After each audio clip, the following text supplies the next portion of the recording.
Bihar board class channel पर आप सभी का हार्दिक स्वागत है। बच्चों, इस वीडियो में हम बिहार बोर्ड यानी कि बीएसईबी के कक्षा 10वीं के गणित के अध्याय 3 दो चर वाले रैखिक समीकरण युग्म की प्रश्नावली 3.5 के सभी प्रश्नों को हल करेंगे। तो वीडियो को पूरा देखिएगा अंत तक, जिससे आपको प्रश्नावली 3.5 के सभी प्रश्नों का हल आसानी से समझ में आ जाएगा। बच्चों, अगर आप हमारे बिहार बोर्ड क्लास चैनल पर नए हैं और आपने अभी तक हमारा बिहार बोर्ड क्लास चैनल को सब्सक्राइब नहीं किया है, तो आप जल्दी से सब्सक्राइब बटन को दबाकर हमारे बिहार बोर्ड क्लास चैनल को सब्सक्राइब कर लीजिए और बेल आइकन को भी दबा दीजिए। इससे आपको क्या फ़ायदा होगा कि जब भी हमारे चैनल पे कोई भी नया वीडियो आएगा तो उसका नोटिफिकेशन सबसे पहले आपको मिलेगा, और जब भी आप यूट्यूब पर कोई वीडियो सर्च करेंगे तो हमारा बिहार बोर्ड के वीडियोज़ आपको सर्च में ऊपर नज़र आने लगेंगे। बच्चों, इस अध्याय के बाकी अन्य सभी वीडियोस को देखने के लिए आप कभी भी आई बटन पर क्लिक कर सकते हैं। आई बटन पर क्लिक करने से आपको इस अध्याय के सभी वीडियोस के लिंक मिल जाएंगे। प्रश्न एक। इस प्रश्न के 4 भाग है दोस्तों। पहले प्रश्न को समझ लेते हैं। प्रश्न एक में हमसे कहा गया है, निम्न रैखिक समीकरणों के युग्मों में से किसका एक अद्वितीय हल है। ठीक है, तो हमें 4 रैखिक समीकरण युग्म दिए गए हैं, तो हमें पता करना है कि किसका एक अद्वितीय हल है, किसका कोई हल नहीं है और किसके अपरिमित रूप से अनेक हल हैं। ठीक है, तो पहले तो हमें बताना है कि रैखिक समीकरण जो दिया गया है उसका अद्वितीय हल होगा या कोई हल नहीं होगा या अनेक हल होंगे। ठीक है, फिर कहा गया है कि अगर अद्वितीय हल की स्थिति में अगर उसके अद्वितीय हल हैं तो उसे वज्र गुणन विधि से ज्ञात कीजिए। ठीक है, तो दोस्तों पहले हम समझ लेते हैं कि कैसे हम पता करेंगे कि वो रैखिक समीकरण का युग्म जो है अद्वितीय हल है या कोई हल नहीं है या अपरिमित रूप से अनेक हल है। दोस्तों इस तरह से हमारे रैखिक समीकरण के युग्म होते हैं, a1x धन b1y धन c1 बराबर 0, a2x धन b2y धन c2 बराबर 0, या फिर इस तरह से होते हैं जहां पर a1x धन b1y बराबर c1, a2x धन b2y बराबर c2। तो ध्यान रखना है कि जो जो अचर राशि है या तो वो बराबर के बाईं तरफ हो दोनों समीकरणों में या बराबर के दाईं तरफ हो दोनों समीकरणों में। ठीक है, ये याद रखना है। ऐसे हमें समीकरण अगर नहीं दिए तो इस तरह से हमें परिवर्तित करके बनाने होंगे। ठीक है, जो दोनों समीकरणों में अचर राशि जो है या तो बाईं तरफ हो या दाईं तरफ हो, ये ध्यान रखना है। ठीक है, फिर दोस्तों अध्याय 3 के परिचय के वीडियो में हमने पढ़ा था कि अगर a1 बटे a2 का जो अनुपात है वो b1 बटे b2 के अनुपात के बराबर नहीं है तो हम कह सकते हैं कि इसका केवल एक हल होगा, अर्थात अद्वितीय हल होगा। फिर हमने उसी अध्याय 3 के परिचय में पढ़ा था कि अगर a1 बटा a2 बराबर b1 बटा b2 बराबर c1 बटा c2 है तो हम कह सकते हैं कि दिए गए रैखिक समीकरण युग्म के अपरिमित रूप से अनेक हल होंगे। और यदि a1 बटे a2 बराबर है b1 बटे b2 के पर वो c1 बटे c2 के बराबर नहीं है तो हम कह सकते हैं कि रैखिक समीकरण युग्म का कोई हल नहीं होगा। ठीक है, तो ये जो टेबल है ये हमने अध्याय 3 के परिचय के वीडियो में पढ़ी है। आप हमारे अध्याय 3 के परिचय का वीडियो अवश्य देखें, आपको और भी जानकारी उससे प्राप्त होगी। तो आइए अब हम चलते हैं प्रश्न 1 के पहले भाग पर। आइए दोस्तों प्रश्न एक के भाग एक को हल कर लेते हैं। प्रश्न एक के भाग एक में हमें दो समीकरण दे रखे हैं। पहला समीकरण है x माइनस 3y माइनस 3 बराबर 0 और दूसरा है 3x माइनस 9y माइनस 2 बराबर 0। अचर राशि जो है इसमें जो है तीनों पद जो है बराबर के बाईं तरफ है दोनों समीकरण में। ठीक है, तो हम आगे बढ़ते हैं। a1 a2 a1 b1 c1 लिखते हैं पहले। तो पहले समीकरण के लिए x का गुणांक क्या है, पहले समीकरण में x है तो x का गुणांक हो गया 1, तो a1 हो जाएगा 1। y का गुणांक क्या है, y है यहाँ पर -3y। ठीक है, तो y का गुणांक है -3 तो b1 हो जाएगा -3, और अचर राशि क्या है -3 तो c1 हो जाएगा -3। अब दूसरे समीकरण में चलते हैं। 3x, तो x का गुणांक है 3 तो a2 हो जाएगा 3। ठीक है, फिर लिखा है -9y। ठीक है, तो y का गुणांक हो जाएगा -9 यानी कि b2 हो जाएगा हमारा -9। ठीक है, और अचर राशि है हमारी -2 तो c2 हो जाएगा हमारा -2। ठीक है, अब हम अनुपात निकालते हैं a1 बटा a2। a1 बटा a2 कितना होगा, 1/3। ठीक है, b1 बटा b2 निकाल लेते हैं। b1 बटा b2 कितना होगा, -3 बटे -9। माइनस से माइनस काट सकते हैं हम। ठीक है, तो बचेगा 3/9, और 3/9 ऊपर नीचे 3 का भाग देंगे तो ऊपर 1 नीचे 3 बचेगा, क्योंकि 9 में 3 का भाग देंगे तो 3 बचेगा। तो b1 बटा b2 आ जाएगा हमारा 1/3। अब आप देखिए a1 बटा a2 और b1 बटा b2 दोनों बराबर हैं और 1/3 के हैं बराबर, तो अब हमें c1 बटा c2 निकालना पड़ेगा। अगर ये बराबर नहीं होते तो हमें c1 बटा c2 नहीं निकालना पड़ता। ठीक है, तो अब हमें c1 बटा c2 निकालना पड़ेगा।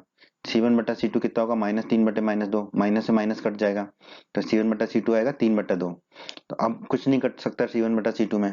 ठीक है, तो अब आप देखिए a1 बटा a2 और b1 बटा b2 तो 1/3 के बराबर हैं दोनों।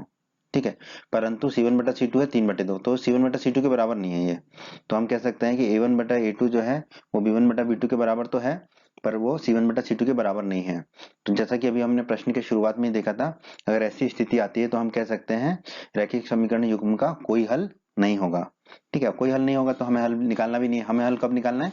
जब अद्वितीय हल हो। ठीक है, पर इस प्रश्न के इस भाग में रैखिक समीकरण युग्म का कोई हल नहीं होगा, तो प्रश्न के पहले भाग का यही उत्तर हो जाएगा हमारा। अब हम चलते हैं प्रश्न के दूसरे भाग पर।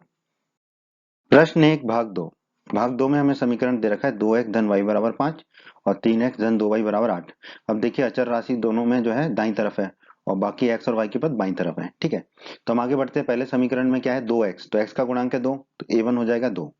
फिर है धन y, तो y का गुणांक हो गया 1, तो b1 हो जाएगा 1। ठीक है, और अचर राशि क्या है? 5, तो c1 हो जाएगा 5। फिर है दूसरा समीकरण 3x, 3x में x का गुणांक हो गया 3, तो a2 हो जाएगा 3।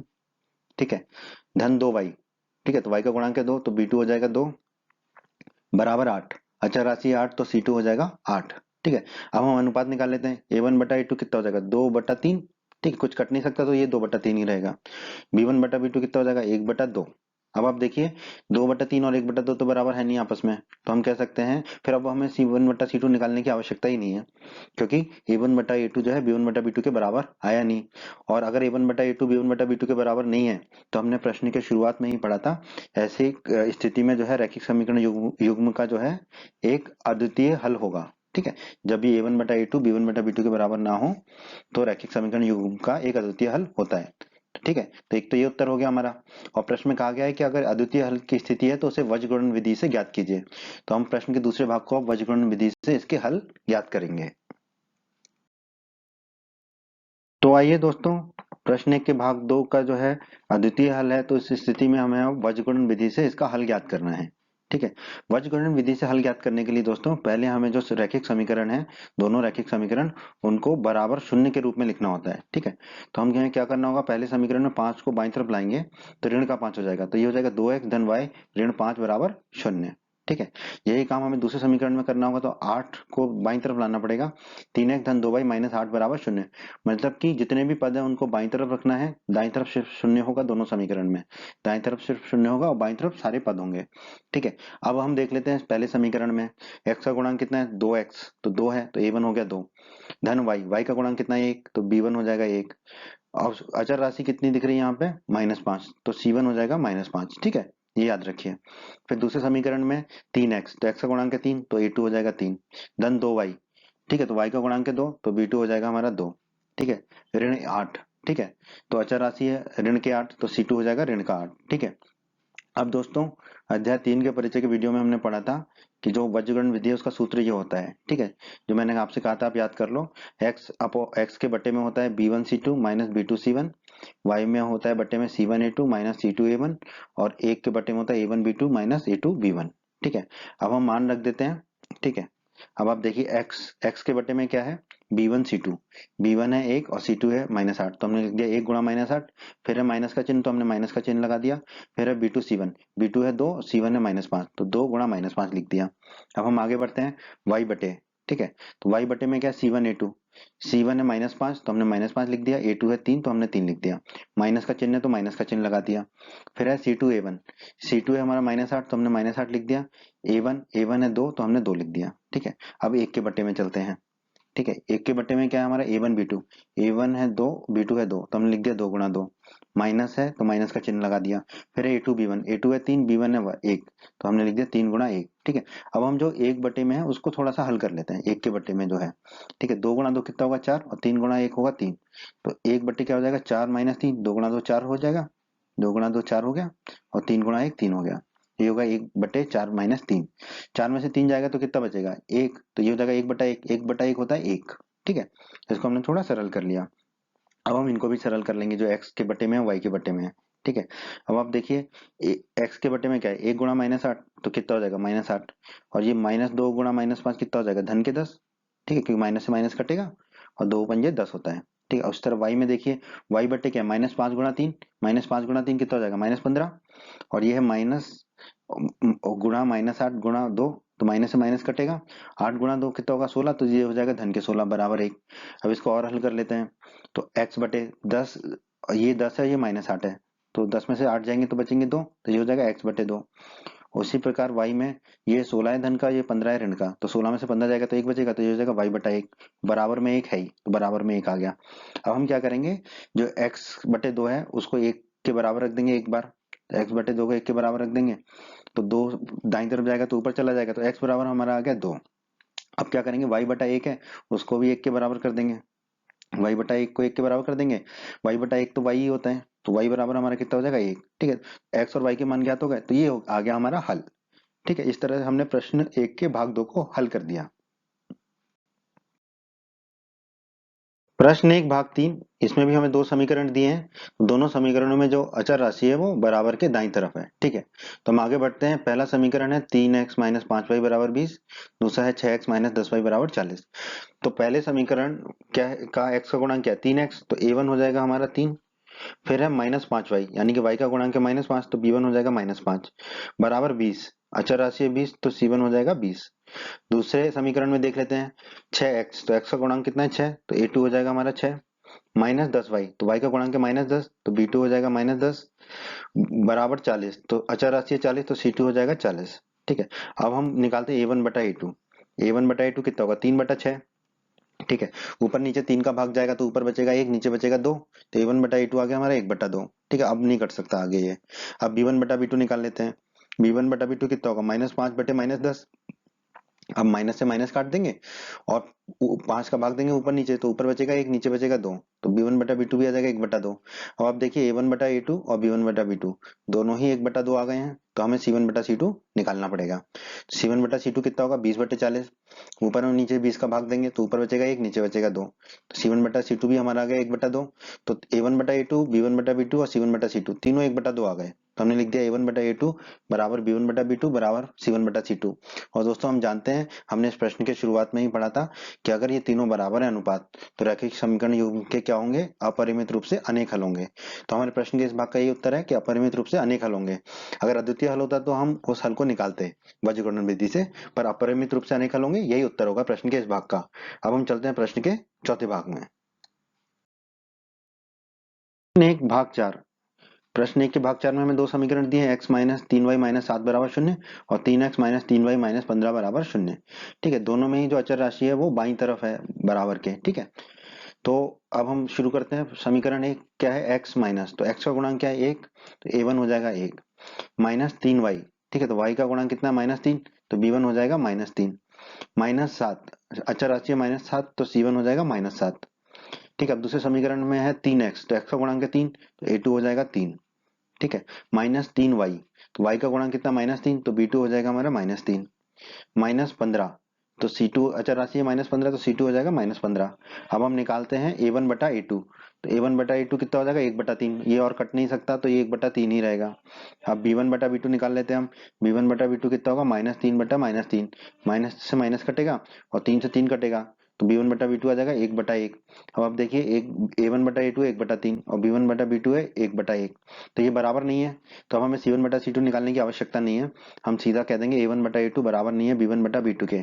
और हमने प्रश्न के शुरू में ही पढ़ा था कि अगर a1 बटा a2 बराबर नहीं होगा b1 बटा b2 के, तो इस प्रकार के रैखिक समीकरण युग्म का क्या होगा, एक अद्वितीय हल होगा। तो एक तो ये उत्तर हो गया प्रश्न का कि एक अद्वितीय हल होगा। अब हमसे प्रश्न में कहा गया कि अगर अद्वितीय हल की स्थिति है तो उसे वज्रगुणन विधि से हल कीजिए, याद कीजिए।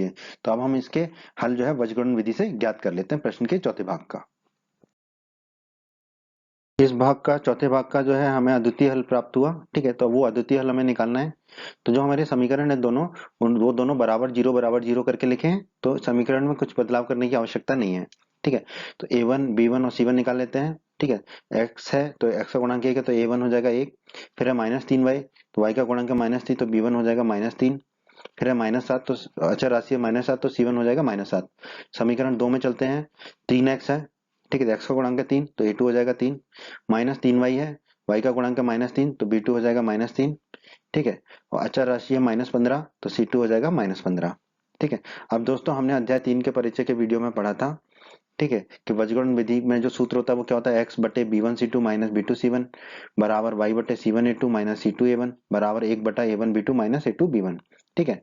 तो ये मान रख देते हैं तो x बटे b1 c2, b1 है -3 तो -3 रख दिया, c2 है -15 तो -15 रख दिया, फिर है माइनस का चिन्ह, फिर है b2c1, b2 है -3 तो -3 रख दिया, c1 है -7 तो -7 रख दिया।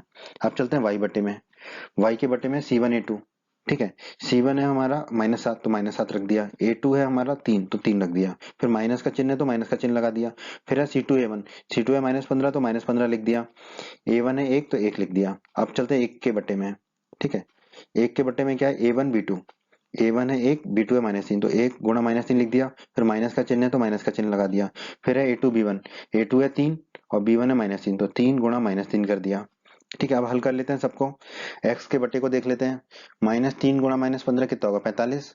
ठीक है, अब ये देखिए यहाँ पे 1 2 3 माइनस है तो 2 माइनस तो कटेंगे आपस में, फिर तीसरा रह जाएगा, तो माइनस का चिन्ह तो रह जाएगा, पर ये कितना हो जाएगा, 3 सत्ते 21 तो -21 हो जाएगा।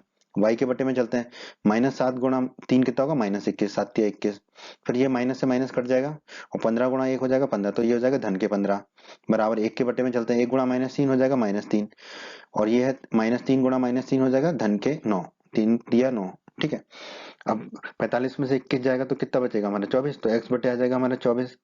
उसी तरह y में देखिए, -21 धन 15, 21 माइनस के 21 और धन के 15 तो कितना होगा, माइनस के 6 तो y बटे -6 हो जाएगा।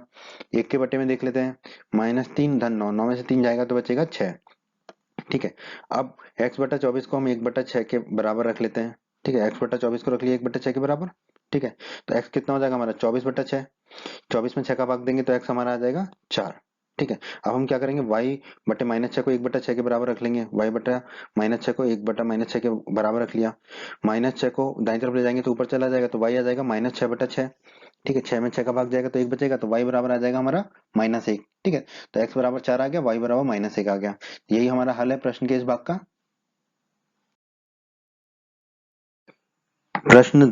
प्रश्न 2 के दोस्तों 2 भाग हैं, दोनों भागों को हल करेंगे हम। पहले भाग को हल करते हैं। पहले भाग में हमसे कहा गया है a और b के किन मानों के लिए निम्न रैखिक समीकरणों के युग्म के अपरिमित रूप से अनेक हल होंगे। ठीक है, हमें 2 समीकरण दे रखे हैं, दोनों समीकरणों में जो अचर राशि है, जैसे कि पहले समीकरण में 7 है और दूसरे समीकरण में है 3a धन b माइनस 2 बराबर के दाईं तरफ लिखी है। ठीक है, तो हम आगे बढ़ते हैं। पहले समीकरण में x का गुणांक है 2x, तो x का गुणांक कितना हो गया 2, तो a1 हो जाएगा 2, धन 3y तो y का गुणांक कितना हो जाएगा 3, तो b1 हो जाएगा 3 बराबर 7। तो अचर राशि कितनी है हमारी 7, तो c1 हो जाएगा 7। अब हम चलते हैं समीकरण 2 में, x का गुणांक कितना है यहाँ पे ध्यान दीजिए, a माइनस बी, क्योंकि a माइनस बी गुणा x है तो a1 हो जाएगा हमारा a माइनस बी, धन y का गुणांक कितना है a धन b, क्योंकि a धन b गुणा y है तो b2 हो जाएगा a धन b। अचर राशि क्या है हमारी यहाँ पर 3a धन b माइनस 2, तो c2 हो जाएगा हमारा 3a धन b माइनस 2। अब दोस्तों अध्याय 3 के परिचय के वीडियो में हमने पढ़ा था कि किसी भी रैखिक समीकरण युग्म के अपरिमित रूप से अनेक हल होते हैं जब a1 बटा a2 बराबर हो b1 बटा b2 के, बराबर हो c1 बटा c2 के। तो अब हमें इनको बराबर करना होगा, तो a1 बटा a2 कितना होगा 2 बटे a माइनस बी, तो हमने लिख दिया 2 बटे a माइनस बी, ये किसके बराबर होगा b1 बटा b2 के। b1 बटा b2 कितना होगा 3 बटे a धन b, तो हमने लिख दिया 3 बटे a धन b, ये किसके बराबर होगा c1 बटे c2 के।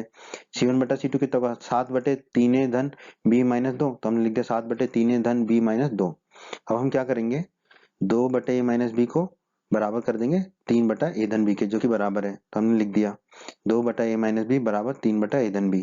अब क्रॉस मल्टीप्लाई कर देंगे हम यहाँ पे ना, क्रॉस गुणनफल कर देंगे, गुणा कर देंगे, तो 2 का गुणा हो जाएगा a धन b से बराबर 3 गुणा a माइनस बी, तो हमने लिख दिया 2 गुणा ए धन बी बराबर 3 गुणा ए माइनस बी।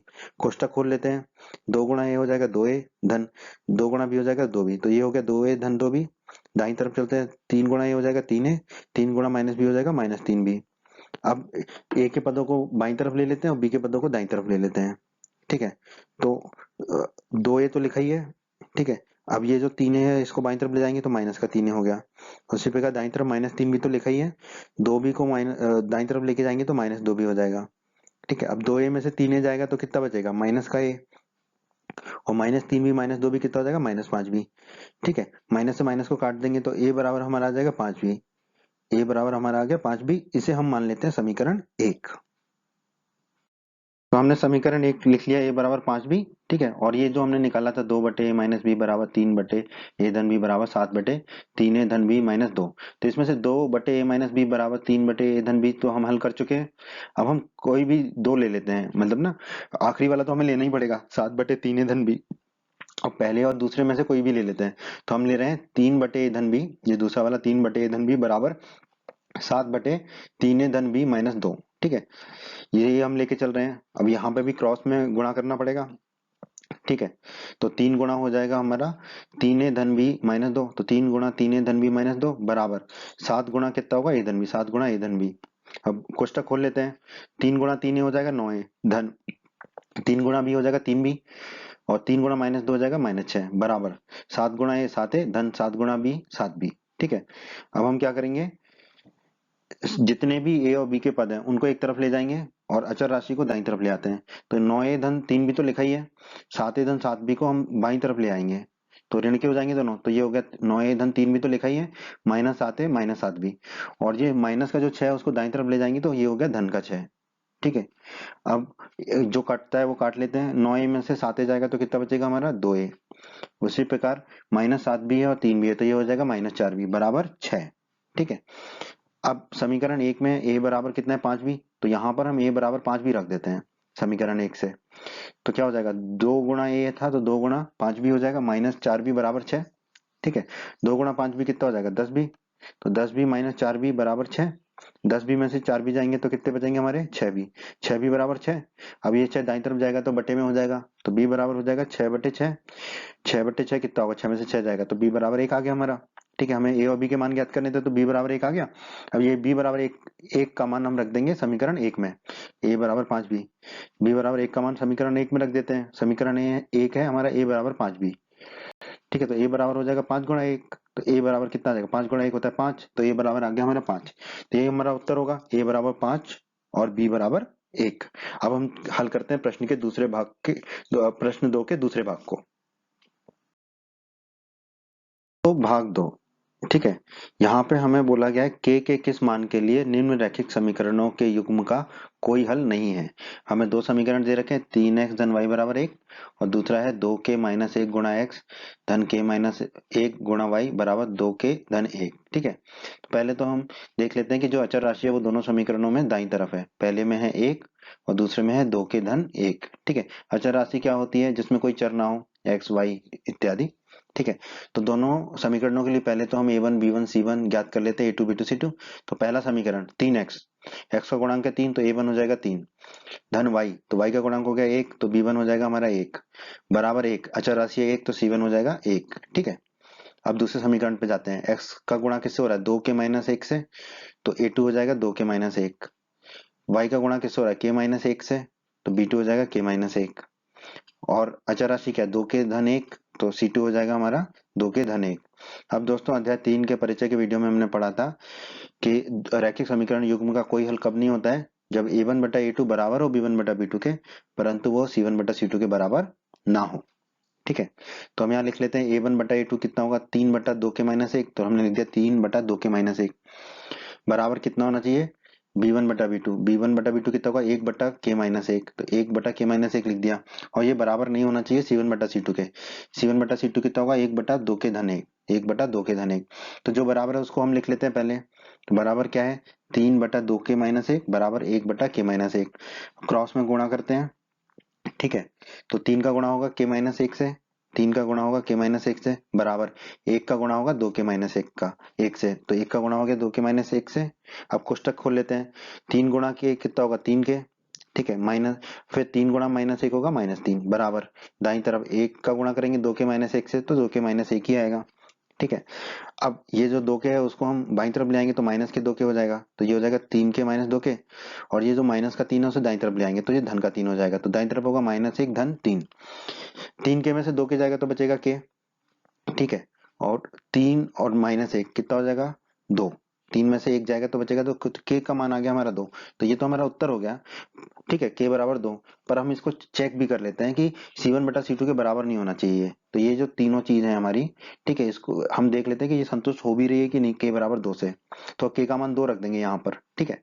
तो क्या हो जाएगा 3 बटे 2 के है तो 2 गुणा 2, माइनस एक बराबर एक बटा दो, के की जगह दो रख देंगे तो दो माइनस एक हो जाएगा, नहीं है बराबर किसके, एक बटा दो के धन एक, दो दो के है तो दो गुणा दो धन एक, दो गुणा दो धन एक कर दिया, तीन बटा, ठीक है, दो गुणा दो कितना हो जाएगा चार, ठीक है, दो गुणा दो चार, तो ये हो जाएगा चार माइनस एक, तो तीन बटा चार माइनस एक बराबर एक बटा दो माइनस एक, तो एक, तो ये हो जाएगा एक बटा एक, किसके बराबर नहीं होना चाहिए, एक बटा दो गुणा दो धन एक, दो गुणा दो कितना हो जाएगा चार, तो चार धन एक। अब देखिए तीन बटा चार माइनस एक कितना हो जाएगा तीन, तो ये हो जाएगा तीन बटा तीन, ठीक है, बराबर में एक बटा एक है ही, और ये किसके बराबर नहीं होना चाहिए, एक बटा चार धन एक कितना हो जाएगा पांच, तो एक बटा पांच, ठीक है।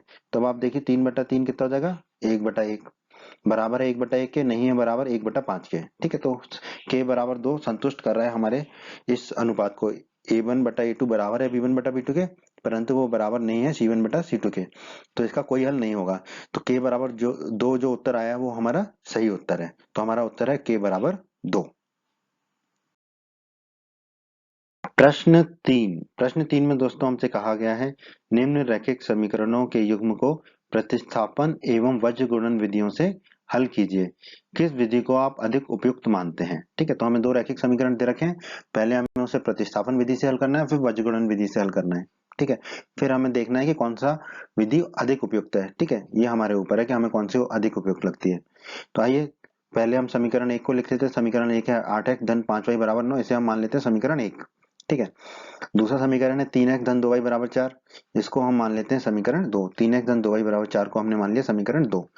अब हमें हल करना है इसको प्रतिस्थापन विधि से, क्योंकि प्रश्न में कहा गया है, ठीक है। प्रतिस्थापन विधि में से हल करने के लिए हम क्या कर लेते हैं, समीकरण दो का उपयोग करते हैं, तीन एक्स धन दो वाई बराबर चार, ठीक है।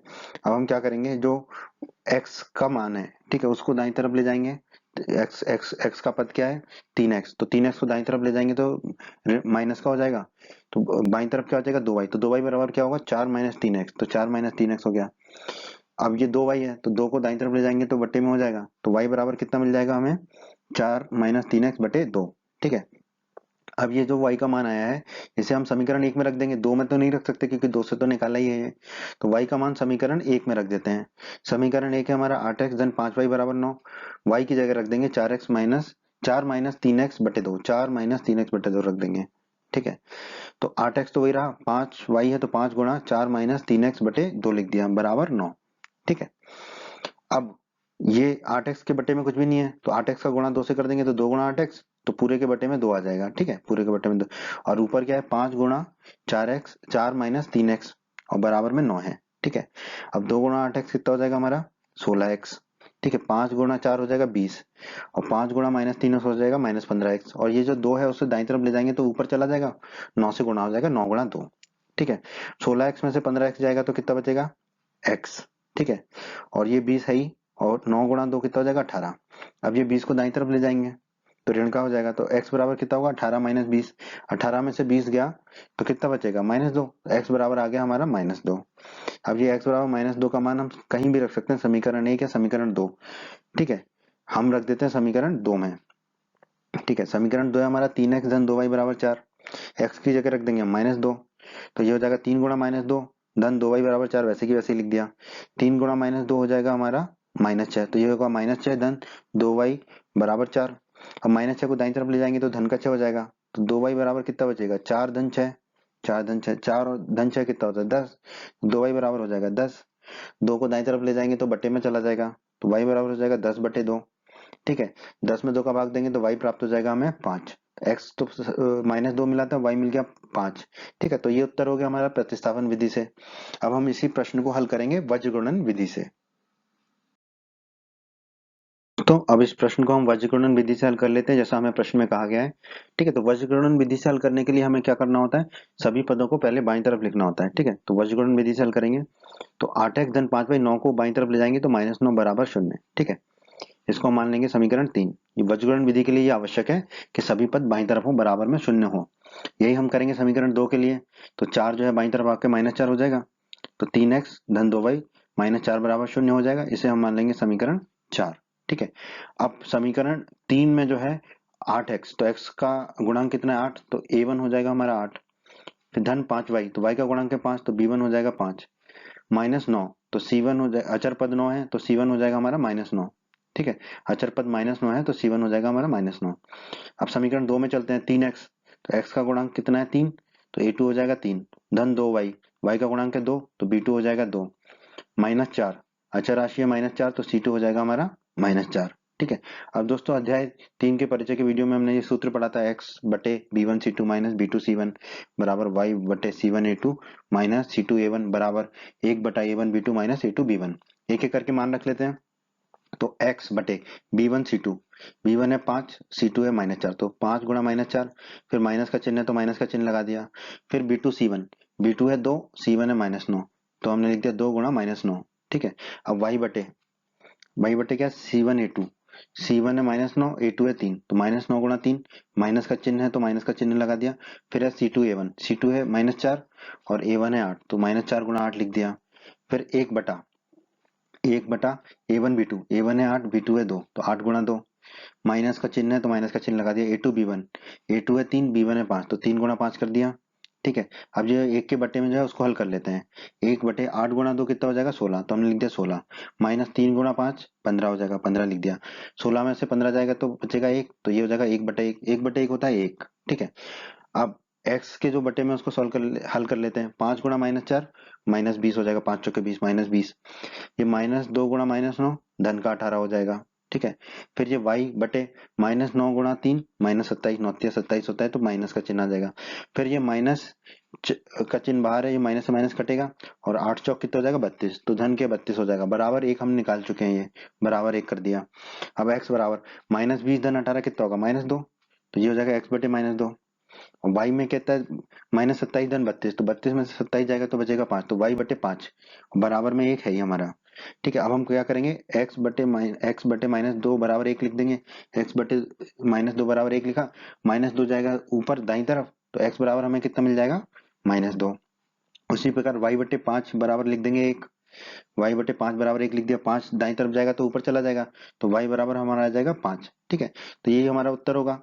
ठीक है, वज्रगुणन विधि से x बराबर -2, y बराबर 5, उत्तर तो हमारा वही आया।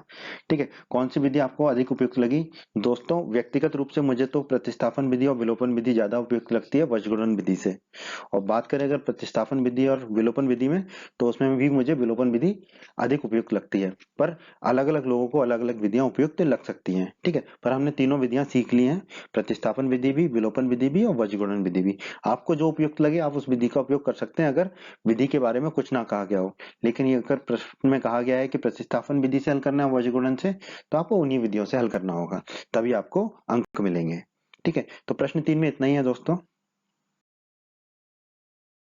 बच्चों, अगर आप हमारे बिहार बोर्ड क्लास चैनल पर नए हैं और आपने अभी तक हमारा बिहार बोर्ड क्लास चैनल को सब्सक्राइब नहीं किया है, तो आप जल्दी से सब्सक्राइब बटन को दबाकर हमारे बिहार बोर्ड क्लास चैनल को सब्सक्राइब कर लीजिए और बेल आइकन को भी दबा दीजिए। इससे आपको क्या फ़ायदा होगा कि जब भी हमारे चैनल पे कोई भी नया वीडियो आएगा तो उसका नोटिफिकेशन सबसे पहले आपको मिलेगा, और जब भी आप यूट्यूब पर कोई वीडियो सर्च करेंगे तो हमारा बिहार बोर्ड के वीडियोज़ आपको सर्च में ऊपर नज़र आने लगेंगे। बच्चों, इस अध्याय के बाकी अन्य सभी वीडियोस को देखने के लिए आप कभी भी आई बटन पर क्लिक कर सकते हैं।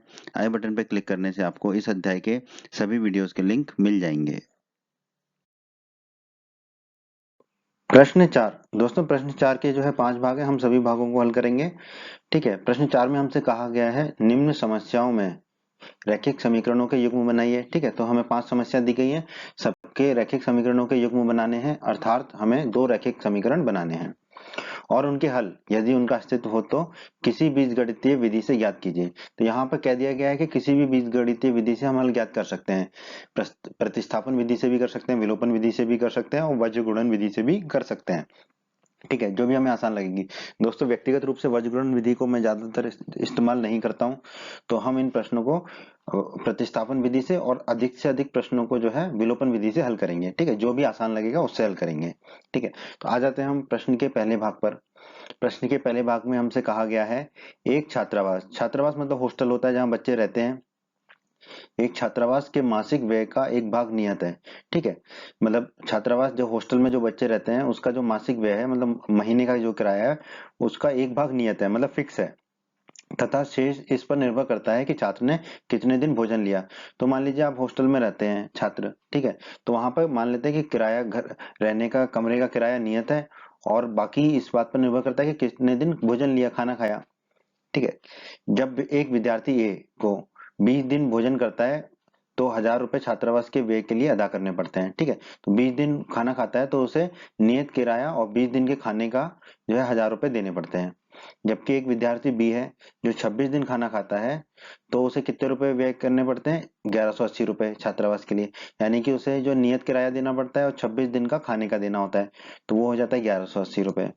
तो हमसे पूछा है नियत व्यय और प्रतिदिन के भोजन का मूल्य ज्ञात कीजिए। ठीक है, बहुत ही आसान प्रश्न है दोस्तों, हल कर लेते हैं। हम मान लेते हैं कि जो नियत व्यय है वो कितना है? x रुपए, और प्रतिदिन के भोजन का मूल्य हम मान लेते हैं y रुपए।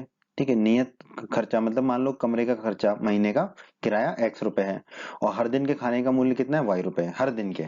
ठीक है, तो दोस्तों हमें दिया गया है विद्यार्थी ए 20 दिन भोजन करता है। ठीक है, तो उसे 1000 रुपए देने पड़ते हैं। ठीक है, तो विद्यार्थी ए को कुल कितना देना पड़ेगा? एक तो नियत किराया देना पड़ेगा x, और 20 दिन के खाने का देना पड़ेगा। एक दिन के खाने का किराया कितना y, तो 20 दिन के खाने का किराया कितना होगा? 20y।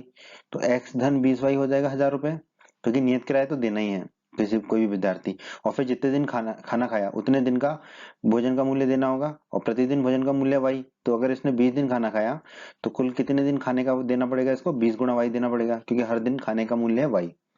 और उसने कितने दिए? 1000 रुपए, तो ये हो गया हमारा 1000 रुपए। तो x धन 20y आ गया हमारा 1000 रुपए। इसे हम मान लेते हैं समीकरण 1। अब विद्यार्थी बी जो है वो 26 दिन खाना खाता है, भोजन करता है, तो उसे 1180 रुपए देने पड़ते हैं। तो विद्यार्थी बी को भी नियत किराया तो x ही देना पड़ेगा, और खाने का कितना देना पड़ेगा? 26 गुणा y, क्योंकि एक दिन के खाने का y, और 26 दिन का होगा 26y। तो x धन 26y उसने कितना दिया? 1180 रुपए। इसे हम मान लेते हैं समीकरण 2। तो हमने समीकरण 1 को लिख लिया और समीकरण 2 को लिख लिया। ठीक है, अब यहाँ पे देखिए समीकरण 1 में हमें x दिख रहा है, समीकरण 2 में हमें y दिख रहा है। ठीक है, तो अगर हम समीकरण 1 में से 2 को घटा दें या 2 में से 1 को घटा दें तो x विलोप हो जाएगा। तो विलोपन विधि से इसको हल कर लेते हैं, आसान हो जाएगा हमारे लिए ना। आप किसी भी विधि से हल कर सकते हैं, हम इसे विलोपन विधि से हल कर रहे हैं। ठीक है, तो हम यहाँ क्या करेंगे? समीकरण 2 में से 1 को घटा देंगे। क्यों? क्योंकि देखो 2 जो है बड़ा है, 26y है, 26 में से 20y को घटाएंगे तो 6y मिल जाएगा हमें। ठीक है, इसलिए हम समीकरण 2 में से समीकरण 1 को घटा देते हैं। आप 1 में से भी 2 को घटा सकते हैं, उत्तर तो आपका आएगा ही आएगा। ठीक है, तो समीकरण 2 में से समीकरण 1 को घटाने पर, ठीक है, तो फिर पहले हम समीकरण 2 का बाईं तरफ लिख लेंगे, x धन 26y लिख लिया हमने, कोष्टक में ऋण का चिन्ह लगा दिया। अब समीकरण 1 का बाईं तरफ x धन 20y कोष्टक में लिख दिया, x धन 20y बराबर समीकरण 2 का दाईं तरफ 1180 लिख दिया कोष्टक में ऋण समीकरण 1 का दाईं तरफ 1000 कोष्टक में 1000 लिख दिया। ठीक है, अब कोष्टक को खोल लेते हैं, तो x धन 26y तो वही हो जाएगा, ऋण का चिन्ह है ये तो x माइनस का x हो जाएगा, और ये माइनस है तो माइनस का 20y हो जाएगा, और ये 1180 माइनस 1000 हो जाएगा। ठीक है, अब ये x धन का है, कटे जाएगा इस ऋण के x से। ठीक है, और 26y में से 20y जाएगा तो कितना बचेगा? 6y, और 1180 में से 1000 जाएगा तो 180। अब ये 6 को दाईं तरफ ले जाएंगे तो ये बटे में चला जाएगा, तो y बराबर आएगा 180 बटे 6। ठीक है, 180 में 6 का भाग देंगे, 18 में 6 का भाग देते हैं तो 3 और एक शून्य है, तो 180 में 6 का भाग देंगे तो हमें मिलेगा 30, तो y बराबर आ गया हमारा 30। अब ये y का मान हम समीकरण 1 में भी रख सकते हैं, 2 में भी रख सकते हैं। हम रखेंगे समीकरण 1 में, क्योंकि समीकरण 1 में रखने से हमें 20 से गुणा करना पड़ेगा, 2 में रखने पे 26 से करना पड़ेगा। आसान है हमारे लिए समीकरण 1। ठीक है, आप 2 में भी रख सकते हैं, आपकी मर्जी है। तो y बराबर 30 का मान समीकरण 1 में रखने पर समीकरण 1 लिख लिया हमने, x धन 20y बराबर 1000। ठीक है, y की जगह रख देंगे 30, तो ये हो जाएगा x धन 20 गुणा 30 बराबर 1000। 20 गुणा 30 कितना होगा? 600, तो x धन 600 बराबर हो गया 1000। 600 को दाईं तरफ ले जाएंगे तो ऋण का हो जाएगा, तो x बराबर हो जाएगा 1000 माइनस 600।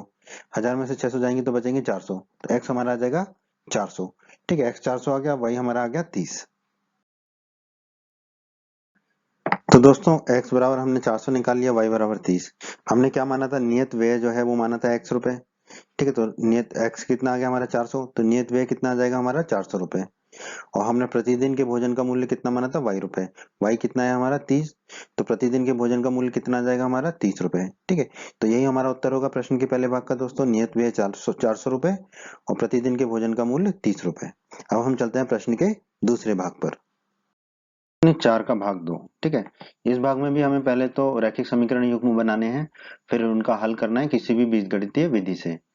भाग 2 में हमसे कहा गया है एक भिन्न 1/3 हो जाती है जब उसके अंश में 1 घटाया जाता है, और वह 1/4 हो जाती है जब हर में 8 जोड़ दिया जाता है। वह भिन्न ज्ञात कीजिए। तो ऐसे भिन्न वाले सवालों के लिए हम क्या करते हैं दोस्तों, हम मान लेते हैं कि अंश जो है x है और हर क्या है y है। तो भिन्न क्या होगी, अंश बटे हर, यानी कि x बटे y। तो भिन्न, तो हमें x और y के मान ज्ञात कर लेंगे तो भिन्न हमारी आ जाएगी x बटे y। ठीक है, अब हमें प्रश्न में दिया गया है कि भिन्न जो है हमारी 1/3 हो जाती है जब उसके अंश में 1 घटा दिया जाता है।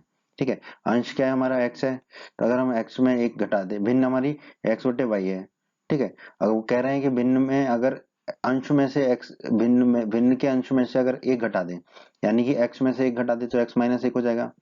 ठीक है, बटे में तो y रहेगा, तो भिन्न क्या हो जाएगी हमारी 1/3। ठीक है, अब यहाँ पर हम क्रॉस में गुणा कर लेते हैं, तो हमारा क्या हो जाएगा, 3 गुणा x माइनस 1 बराबर 1 गुणा y, तो y हो जाएगा। कोष्टक को खोल लेते हैं, तो 3x, 3 गुणा x 3x हो जाएगा, 3 गुणा माइनस 1 -3 हो जाएगा बराबर y। ठीक है, तो हम क्या लिख सकते हैं, y बराबर 3x माइनस 3, एक ही बात है। ठीक है, 3x माइनस 3 y के बराबर है, तो y किसके बराबर होगा, 3x माइनस 3 के, तो हमने बस लिख दिया y बराबर 3x माइनस 3। ठीक है, इसे हम मान लेंगे समीकरण 1। फिर हमें प्रश्न में कहा गया है कि वह भिन्न जो है 1/4 हो जाती है जब हर में 8 जोड़ दिया जाए। तो अंश तो वैसे की वैसे ही रहेगा, अंश x है, हर में अगर हम 8 जोड़ दें, हर क्या है y, तो y में 8 जोड़ दिया, तो ये हो जाएगा x बटे y धन 8। तो हमारी भिन्न क्या हो जाएगी, 1/4। ठीक है, ये हमें प्रश्न में दिया गया है। अब क्रॉस में गुणा कर लेते हैं, तो 4 का गुणा x से हो जाएगा, तो 4x हो जाएगा बराबर कितना हो जाएगा, 1 का गुणा y धन 8 से होगा, तो y धन 8। ठीक है, अब इसे हम मान लेते हैं समीकरण 2।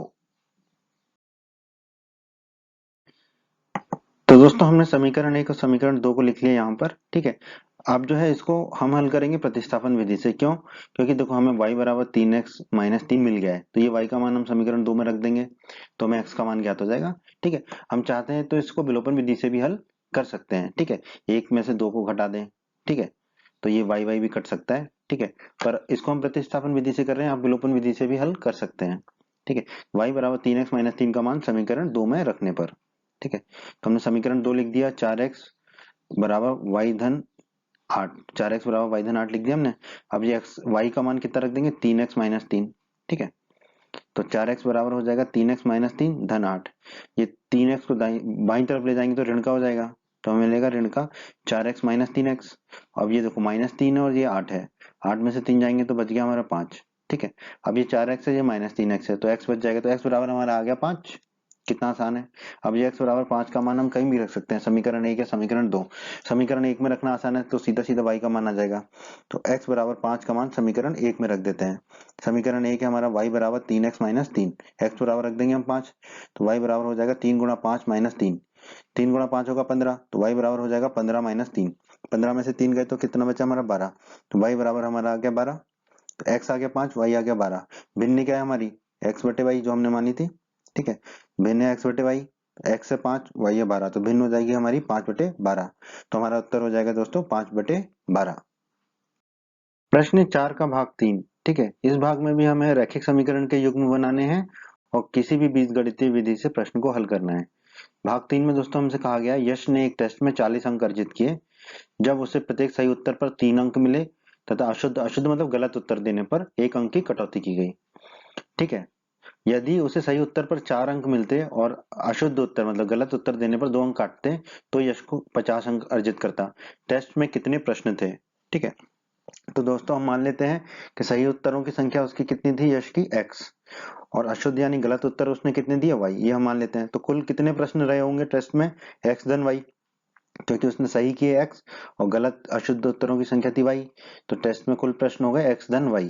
ठीक है, यहाँ पर एक चीज मान ली गई है जो माननी भी पड़ेगी कि उसने कोई प्रश्न छोड़ा नहीं था टेस्ट में। ठीक है, इसलिए कुल सही और गलत उत्तर मिला के उसके टेस्ट के प्रश्न आ जाएंगे x धन y।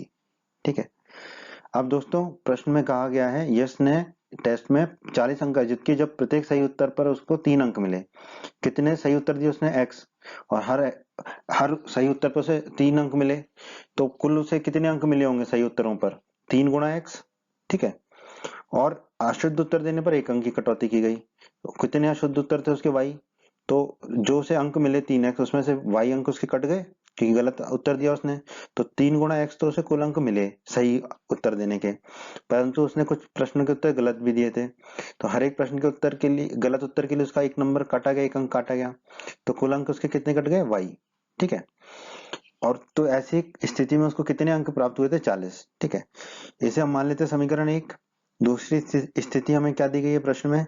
यदि सही उत्तर पर उसको 4 अंक मिलते और अशुद्ध उत्तर पर 2 अंक काटे जाते तो उसे 50 अंक प्राप्त होते। तो अगर सही उत्तर पर 4 अंक दिए जाते तो उसे 4x मिलते अंक। ठीक है, परंतु फिर कितने अंक कट रहे थे हर एक अशुद्ध उत्तर पर? 2 अंक कट रहे थे, और अशुद्ध उत्तरों की संख्या कितनी थी? y। तो कुल कितने अंक कट जाते उसके? 2 गुणा y, तो -2 गुणा y। तब उसको कितने अंक प्राप्त होते? 50। ठीक है, अब हम क्या करते हैं, जो बाईं तरफ है उसमें से 2 कॉमन ले लेते हैं और दाईं तरफ भी 2 कॉमन ले लेते हैं। मतलब दाईं तरफ तो 50 को हम लिख देते हैं 2 गुणा 50, और बाईं तरफ 4x माइनस 2y में 2 कॉमन ले लेंगे।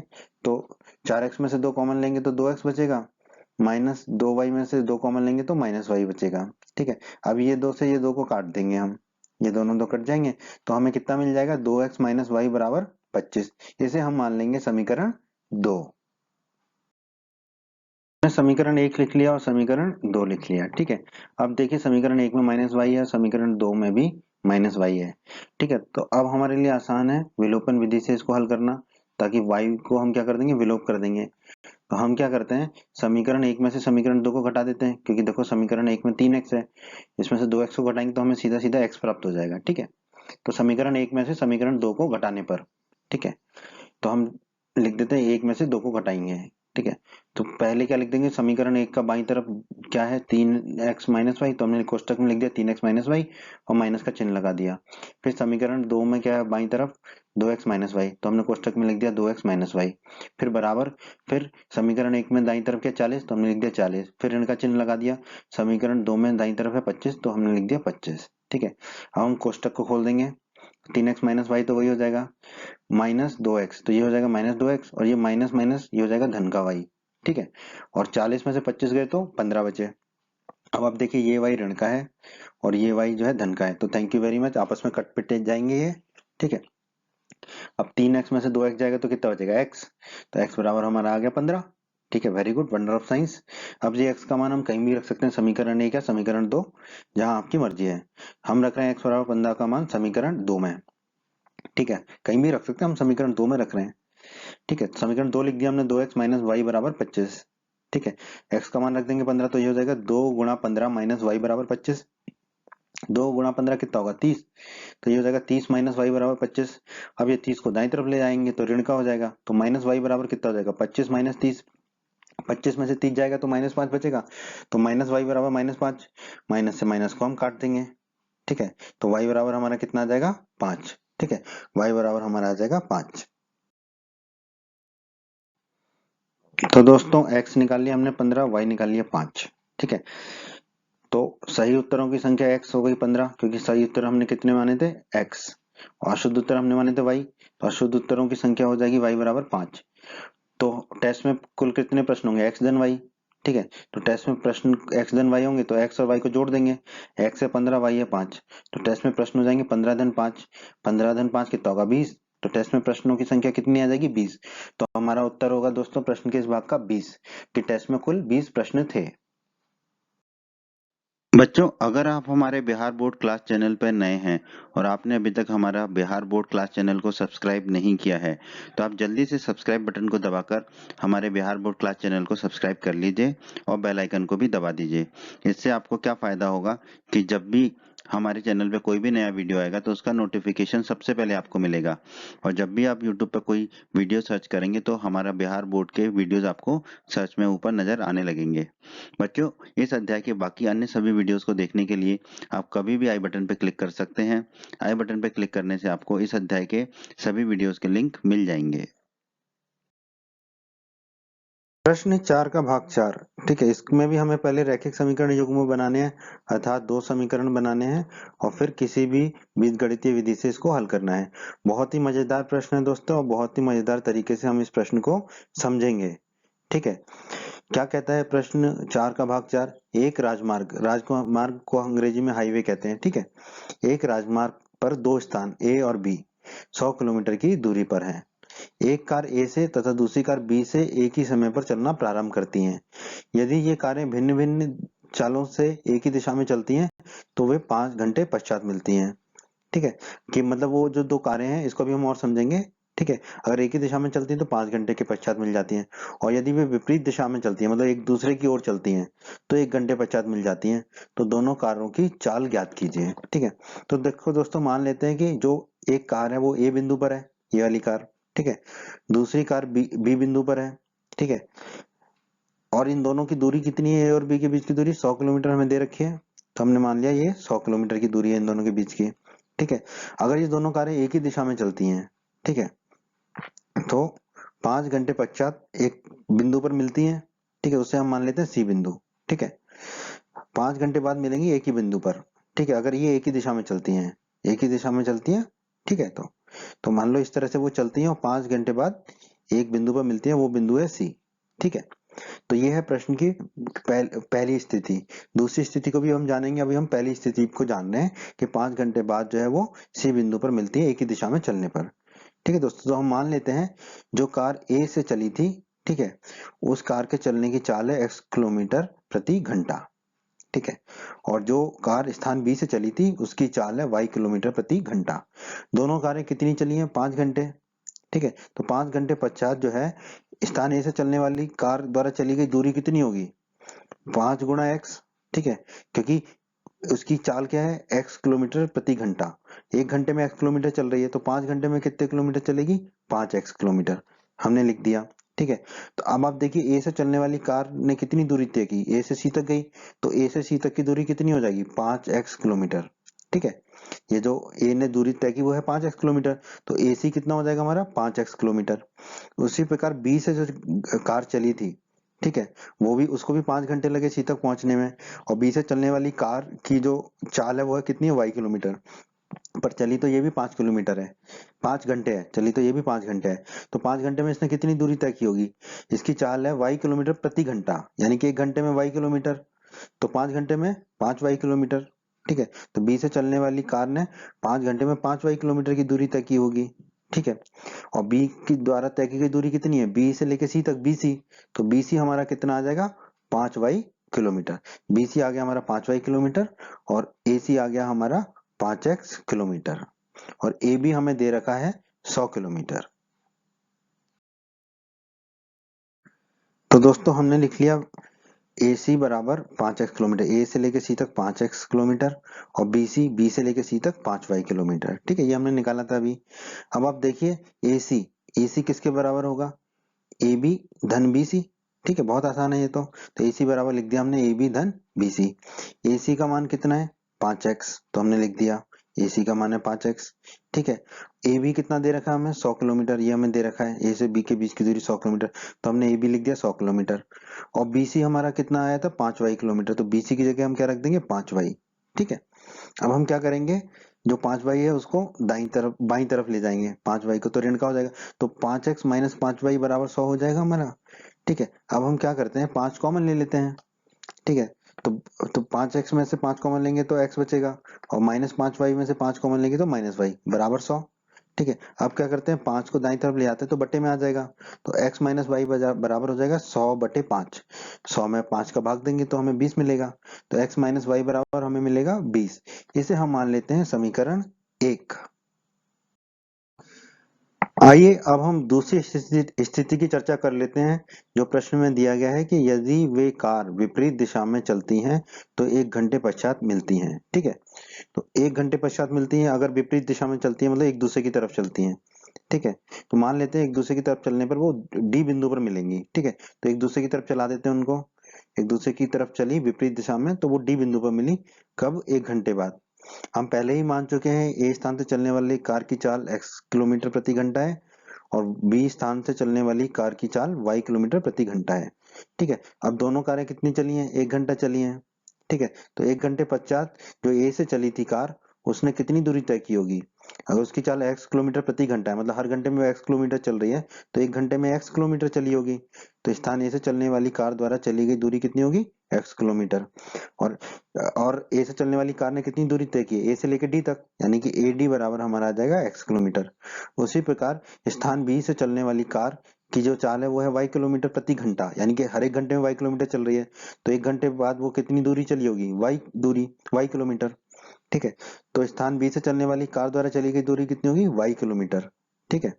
और बी से चलने वाली कार ने कितनी दूरी तय की है, बी से लेके डी तक, तो बी डी हमारा कितना आ जाएगा, वाई किलोमीटर। ठीक है, तो ए डी आ गया हमारा एक्स किलोमीटर, बी डी आ गया हमारा वाई किलोमीटर, और ए बी हमारा है 100 किलोमीटर जो हमें प्रश्न में दिया गया है।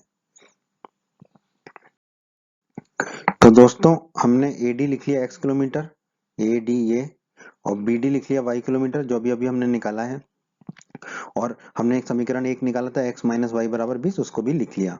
ठीक है, अब आप देखिए जो AD धन BD है, AD और BD को जोड़ दें तो वो AB के बराबर हो जाएगा, बिल्कुल हो जाएगा। ठीक है, तो हमने लिख दिया AD धन BD बराबर AB। ठीक है, AD का मान है x और BD का है y, तो x धन y बराबर हमारा हो जाएगा 100। ठीक है, x धन y हो गया हमारा 100। ठीक है, इसे हम मान लेते हैं समीकरण 2। समीकरण 1 है हमारा x माइनस वाई बराबर 20, समीकरण 2 है x धन y बराबर 100। तो यहाँ पे माइनस वाई है, यहाँ पे धन का y है, तो इन दोनों को जोड़ेंगे तो y जो है हमारा निबट जाएगा। ठीक है, मतलब कि विलोप हो जाएगा। तो हम इसको विलोपन विधि से हल कर लेते हैं, समीकरण 1 और समीकरण 2 को जोड़ लेते हैं। ठीक है, समीकरण 1 और समीकरण 2 को जोड़ लेते हैं। ठीक है, तो क्या करेंगे, पहले समीकरण 1 को लिख लेंगे x धन y धन, फिर समीकरण 2 की बाईं तरफ को लिख लेंगे, समीकरण 1 को लिखेंगे x माइनस वाई। ठीक है, x माइनस वाई, फिर समीकरण 2 के बाईं तरफ को लिखेंगे x धन y, बराबर का चिन्ह लगाएंगे। ठीक है, समीकरण 1 का दाईं तरफ है 20 लिखेंगे, धन समीकरण 2 का दाईं तरफ है 100 वो लिखेंगे। ठीक है, अब कोष्टक खोलेंगे तो x माइनस वाई धन x धन y आ जाएगा, बराबर 20 धन 100 कितना होगा 120। अब ये देखिए ये ऋण का y है और ये धन का y है, ये आपस में खत्म हो जाएगा, निबट जाएगा। ठीक है, थैंक यू वेरी मच हो जाएगा। और ये x है, ये धन का x है, दोनों x धन x कितना हो जाएगा 2x, तो 2x आ गया 120, 2 को दाईं तरफ ले जाएंगे तो बट्टे में चला जाएगा, तो x बराबर आ जाएगा 120 बटे 2। 120 में 2 का भाग देंगे तो हमें 60 मिलेगा, तो x बराबर हमारा आ गया 60। अब ये x का मान हम समीकरण 1 या समीकरण 2 कहीं भी रख सकते हैं और y का मान निकाल लेंगे। तो आइए दोस्तों, हमने जो माना था वो भी लिख लिया, स्थान ए से चलने वाली कार की चाल x किलोमीटर प्रति घंटा और स्थान बी से चलने वाली कार की चाल y किलोमीटर प्रति घंटा, ये हमने माना था। फिर से लिख लिया, समीकरण 1 समीकरण 2 को लिख लिया और x का मान जो हमने 60 निकाला था वो लिख लिया। अब ये x बराबर 60 का मान हम किसी भी समीकरण में रख सकते हैं, आपकी मर्जी है। हम रख रहे हैं समीकरण 2 में, आप समीकरण 1 में रख के भी इसका उत्तर निकालने की कोशिश कीजिएगा। ठीक है, तो समीकरण 2 लिख लिया, x धन y बराबर 100, x की जगह रख देंगे 60, तो हो जाएगा 60 धन y बराबर 100। 60 को दाईं तरफ ले जाएंगे तो ऋण का हो जाएगा, तो y बराबर होगा 100 माइनस 60, 100 में से 60 गए तो y बराबर हमें मिल जाएगा 40। ठीक है, अब हमने क्या माना था, स्थान ए से चलने वाली कार की चाल मानी थी x। ठीक है, x हमारा कितना आ गया 60, तो स्थान ए से चलने वाली कार की चाल कितनी आ जाएगी हमारी 60 किलोमीटर प्रति घंटा। उसी प्रकार हमने माना था स्थान बी से चलने वाली कार की चाल y किलोमीटर प्रति घंटा, y हमारा आ गया 40, तो स्थान बी से चलने वाली कार की चाल कितनी आ जाएगी हमारी 40 किलोमीटर प्रति घंटा। तो यही हमारा उत्तर होगा दोस्तों प्रश्न के चौथे भाग का। अब हम चलते हैं प्रश्न के 5वें भाग पर। प्रश्न 4 भाग 5, ये प्रश्न 4 का आखिरी भाग है। ठीक है, इसमें भी हमें रैखिक समीकरण युग्म बनाने हैं और किसी भी बीजगणितीय विधि से इसको हल करना है। भाग 5 में हमें कहा गया है एक आयत का क्षेत्रफल 9 वर्ग इकाई कम हो जाता है यदि उसकी लंबाई 5 इकाई कम कर दी जाए और चौड़ाई 3 इकाई बढ़ा दी जाए। और यदि हम लंबाई को 3 इकाई और चौड़ाई को 2 इकाई बढ़ा दें तो क्षेत्रफल 67 वर्ग इकाई बढ़ जाता है। आयत की विमाएं ज्ञात कीजिए। बहुत ही अच्छा प्रश्न है दोस्तों, इसको समझ लेते हैं हम। मान लेते हैं कि आयत की लंबाई जो है x इकाई है। ठीक है, आयत की विमाएं का मतलब है आयत की लंबाई और चौड़ाई ज्ञात करनी है। तो हमने मान लिया आयत की जो लंबाई है वो x इकाई है और आयत की जो चौड़ाई है वो y इकाई है। तो आयत का क्षेत्रफल कितना होगा, x क्षेत्रफल होता है आयत का लंबाई गुणा चौड़ाई, तो लंबाई x है चौड़ाई y है, तो आयत का क्षेत्रफल हो जाएगा x गुणा y वर्ग इकाई। ठीक है, अब दोस्तों स्थितियों को ले लेते हैं। पहली स्थिति दे रखी है हमें प्रश्न में, आयत का क्षेत्रफल 9 वर्ग इकाई कम हो जाता है यदि उसकी लंबाई 5 इकाई कम कर दी जाए। तो अगर लंबाई x है 5 इकाई कम कर देंगे तो नई लंबाई क्या होगी x माइनस 5, और चौड़ाई 3 इकाई बढ़ा दी जाए, चौड़ाई हमने y इकाई मानी है, तो चौड़ाई अगर 3 बढ़ा देंगे तो चौड़ाई नई चौड़ाई कितनी आ जाएगी y धन 3। ऐसा करने पे आयत का क्षेत्रफल कितना हो जाता है 9 वर्ग इकाई कम हो जाता है। अभी क्षेत्रफल कितना है xy, 9 कम हो जाएगा तो कितना हो जाएगा क्षेत्रफल, नया क्षेत्रफल xy माइनस 9। ठीक है, अब हम इसको समीकरण के रूप में लिख लेते हैं। नया क्षेत्रफल क्या होगा, नई लंबाई गुणा नई चौड़ाई। ठीक है, नई लंबाई है x माइनस 5, नई चौड़ाई है y धन 3, बराबर किसके हो गए नए क्षेत्रफल के, जो कि कितना है xy माइनस 9। ठीक है, अब क्या करते हैं गुणा कर लेते हैं, x का गुणा y से करेंगे तो xy, ठीक है। x का गुणा 3 से करेंगे तो 3x, माइनस 5 का गुणा y से करेंगे तो -5y, माइनस 5 का गुणा 3 से करेंगे तो -15। ठीक है, बराबर में तो xy -9 हमने लिख दिया। ठीक है, अब क्या करेंगे हम, जो x और y है उसको बाईं तरफ रख लेंगे, 3x माइनस 5y को बाईं तरफ रख लेंगे, ये जो xy है और 15 है उसको दाईं तरफ ले जाते हैं। ठीक है, तो xy, ये वाला xy दाईं तरफ जाएगा तो ऋण का xy हो जाएगा, और ये वाला -15 दाईं तरफ जाएगा तो धन का 15 हो जाएगा। तो यहाँ क्या बचेगा, 3x माइनस 5y, तो ये बचा हमारा 3x माइनस 5y। दाईं तरफ पहले से ही था xy -9, लिख दिया xy -9। ये वाला xy दाईं तरफ जाएगा तो ऋण का xy हो गया, और ये वाला -15 दाईं तरफ जाएगा तो धन का 15 हो गया। ठीक है, अब आप देखिए ये xy जो है धन का है, ये xy ऋण का है। ठीक है, तो थैंक यू वेरी मच कर देते हैं, इसको काट देते हैं। ठीक है, और ये 15 है धन का, ठीक है, और ये 9 है ऋण का, तो 15 में से 9 जाएगा तो कितना बचेगा हमारा 6। तो 3x माइनस 5y हमारा कितना आ जाएगा 6। इसे हम मान लेते हैं दोस्तों समीकरण 1। आइए दोस्तों अब दूसरी स्थिति पर विचार कर लेते हैं। दूसरी स्थिति हमें क्या दी है प्रश्न में, यदि हम लंबाई को 3 इकाई बढ़ा दें।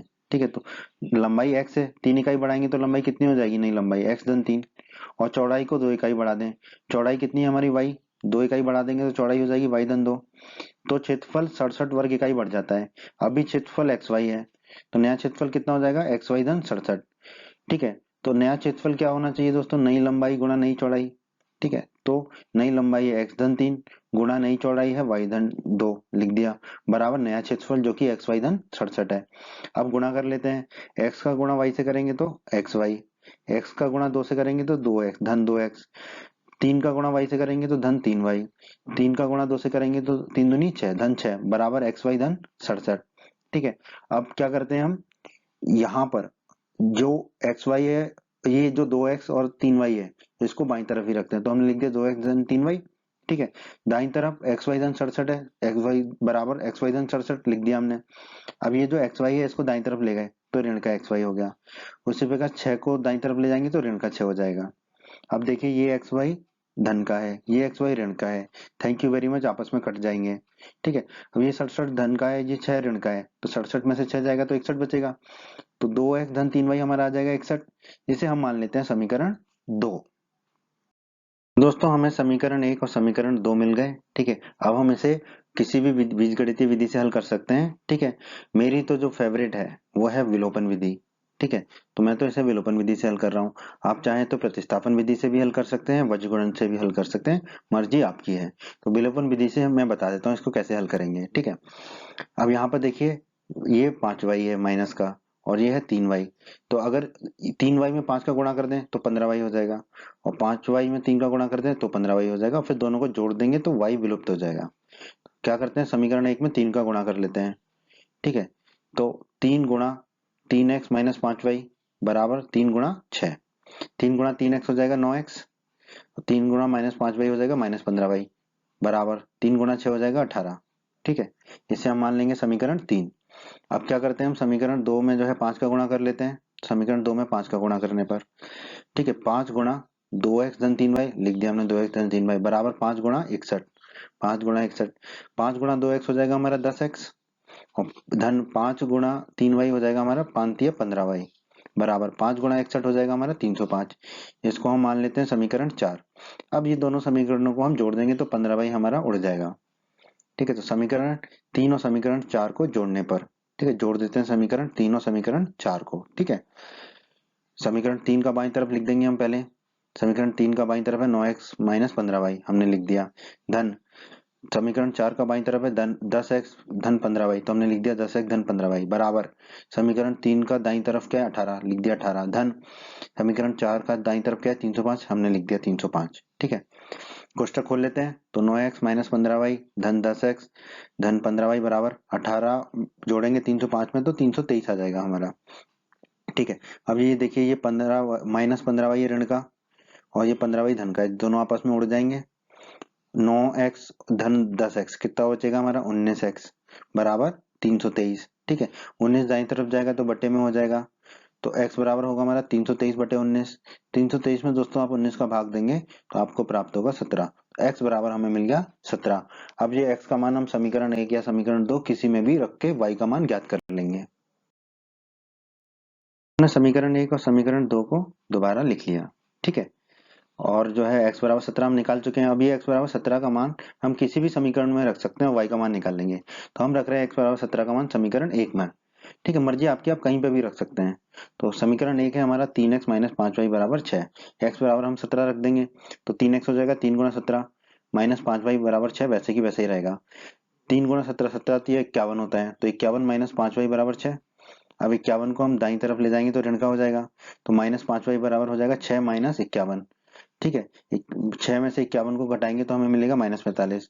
तो माइनस 5y बराबर मिलेगा हमें माइनस 45। माइनस से माइनस को काट देंगे तो 5y बराबर मिल जाएगा हमको 45, ठीक है। अब ये 5 जो है दाईं तरफ चला जाएगा तो बटे में आ जाएगा, तो y बराबर आ जाएगा 45/5। 45 में 5 का भाग देंगे, 9 पंजे 45 होता है, तो y बराबर हमें मिल जाएगा 9। तो दोस्तों अब तो कुछ भी नहीं है, x और y हमने निकाल लिया। आयत की लंबाई हमने क्या मानी थी, x इकाई। तो आयत की और x कितना निकाला हमने 17, तो आयत की लंबाई हो जाएगी 17 इकाई। आयत की चौड़ाई हमने मानी थी y इकाई, ठीक है। तो y हमारा कितना आया था 9, तो आयत की चौड़ाई हो जाएगी हमारी 9 इकाई, ठीक है। हमें आयत की विमाई ज्ञात करना, तो विमाई मतलब लंबाई और चौड़ाई। तो हमने आयत की लंबाई निकाल ली 17 इकाई और आयत की चौड़ाई निकाल ली 9 इकाई। तो यही हमारे प्रश्न के इस भाग का उत्तर है दोस्तों। उम्मीद करते हैं बच्चों आपको हमारा ये वीडियो पसंद आया होगा। बच्चों अगर आप बिहार बोर्ड क्लास चैनल पर नए हैं और आपने अभी तक हमारे चैनल को सब्सक्राइब नहीं किया है तो सब्सक्राइब बटन को दबाकर जल्दी से चैनल को सब्सक्राइब कर लीजिए और बेल आइकन को भी दबा दीजिए। इससे आपको क्या फ़ायदा होगा, जब भी हमारे चैनल पर कोई भी नया वीडियो आएगा तो उसका नोटिफिकेशन सबसे पहले आपको मिलेगा। और जब भी आप यूट्यूब पर वीडियोज़ को सर्च करेंगे तो हमारे चैनल के वीडियोज़ आपको ऊपर नज़र आने लगेंगे। आप हमारे वीडियोस को अपने साथी छात्रों के साथ, दोस्तों के साथ व्हाट्सएप और फेसबुक पर अवश्य शेयर कीजिए, जिससे आपके दोस्तों को भी लाभ हो सके।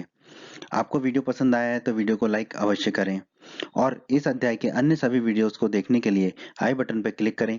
आई बटन पर क्लिक करने से आपको इस अध्याय के सभी वीडियोस के लिंक प्राप्त हो जाएंगे। धन्यवाद बच्चों।